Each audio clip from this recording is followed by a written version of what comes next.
আমি যা করছি তিনি তা চান কিনা, তিনি যা চাচ্ছেন আমি তা করছি কিনা। দোস্ত আমার, এতটুকু নড়াচড়া বিবেক বোধ,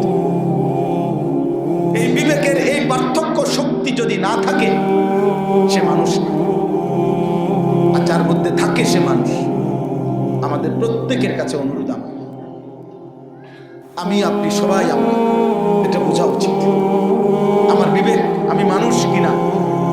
তো বিবেক যদি পার্থক্য শক্তি, যদি বিবেক মানে পার্থক্য শক্তি, বিবেচনা মানে পার্থক্য শক্তি, এটা সত্য, এটা মিথ্যা, এটা ন্যায়, এটা অন্যায়, এটা উচিত, এটা অনুচিত, এটা করণীয়, এটা বর্জনীয়, এটা আদেশ, এটা নিষেধ, এটা হালাল, এটা হারাম, এটা পাক, এটা নাফাক, এটা জায়েজ, এটা নাজায়েজ, এই পার্থক্য বোধ, এই পার্থক্য বুঝ, এতটুকু বিবেচনা বোধ যার আছে তাকে মানুষ বলা হয়। আর এটা যার মধ্যে নাই, খোদার কসম, তাকে মানুষ বলে না, জানোয়ার বলা হয়। যে পূর্ণাঙ্গ বিবেচনা বোধ যার মধ্যে নাই, হালাল হারামের পার্থক্য নাই, উচিত অনুচিতের পার্থক্য নেই। তাহলে এই জন্য সহজ হিসাব, প্রত্যেকেই নিজের মিলাইলে হলো। যার কাছে হালাল হারামের পার্থক্য নাই ও মানুষ হওয়ার অনুপযুক্ত। যার কাছে পাক নাফাকের পার্থক্য নাই, আল্লাহর আদেশ নিষেধের কোনো পার্থক্য নাই, সব বরাবর, এ মূলত মানুষ না, এ নফসের পূজারী, এ তার মনের চাহিদার অনুসরণকারী। আল্লাহ তাআলা খোদার কসম তাকে মানুষ বলে নাই। আল্লাহ বলছে যে মনের চাহিদার অনুসরণ করে, পার্থক্য বোধ যে সরায় দেয়, আল্লাহর আদেশ নিষেধ, হালাল হারাম, পাক নাফাক, জায়েজ না জায়েজের এই পার্থক্য যার মধ্যে নাই, বরং নিজের মনের চাহিদার অনুসরণ করে, আল্লাহর কসম আব্বা, কোরআন তাকে বলছে, আল্লাহ তাকে বলছে ও মূলত জানোয়ার, জানোয়ার, জানোয়ার।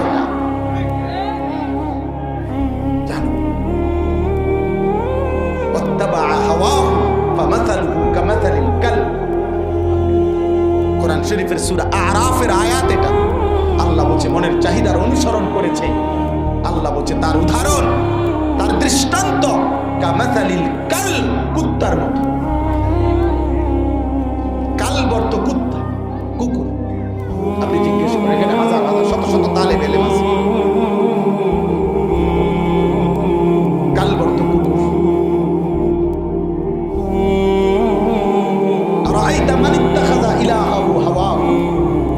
আল্লাহ নবীকে বলছে বন্ধু, যে তার মনের চাহিদাকে নিজের খোদা ইলাহ বানাইছে।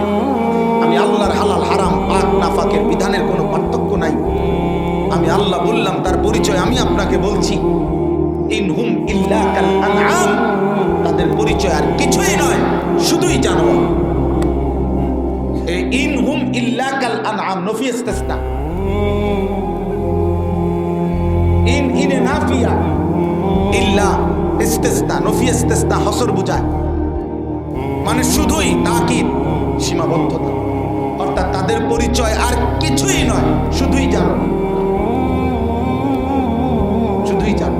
মনের চাহিদা যার খোদা, আমার মনে যা চায়, ওটা ইউরোপের স্লোগান, এটা your life your wish, your life your choice. জীবন তোমার পছন্দ, তোমার যা ভাল লাগে তাই জীবন, তোমার যেটা পছন্দ। গত মাসে একরকম চুল লাগছে, এই মাসে আরেকটা লাগবে, তোমার লাইফ, তোমার চয়েস।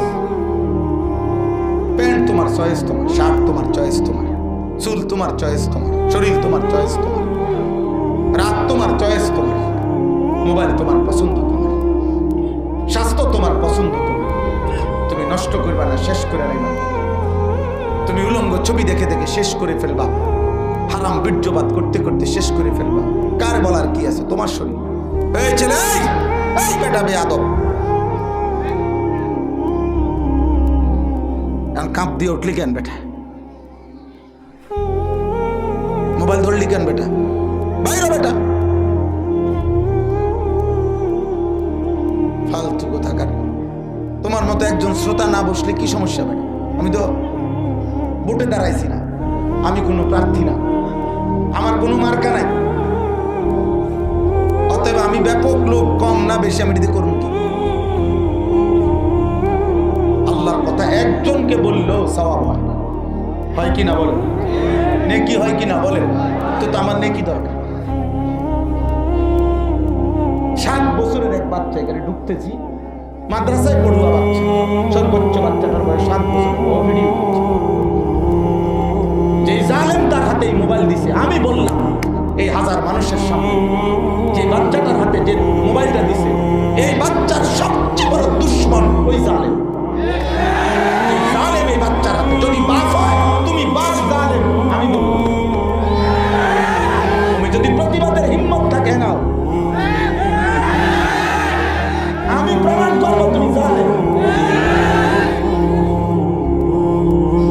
আবাওয়াহু ইউহাব্বিদানিহি আও ইউনাসসিরানিহি আও ইউমাজ্জিসানিহি। স্পষ্ট হাদিস, নবীজি বলছেন আল্লাহ তাআলা প্রতিটা মানব সন্তানকে আল্লাহকে মানার শতভাগ যোগ্যতা দিয়ে পৃথিবীতে পাঠান। আবাওয়াহু, অতঃপর মা বাবা ওই বাচ্চাটাকে ইহুদি বানায়, খ্রিস্টান বানায়, অগ্নিপূজক বানায়। নবীজি বলছেন খামখেয়ালি, আমরা সবাই মিলে খামখেয়ালি শুরু করছি। মাদ্রাসার তালিবে ইলম বা কওমি মাদ্রাসার সন্তান দোস্ত আমার, আমি হাত জোড় করে বলি, গোটা জাতির প্রত্যেকটা মানুষও যদি একটা বড় মোবাইল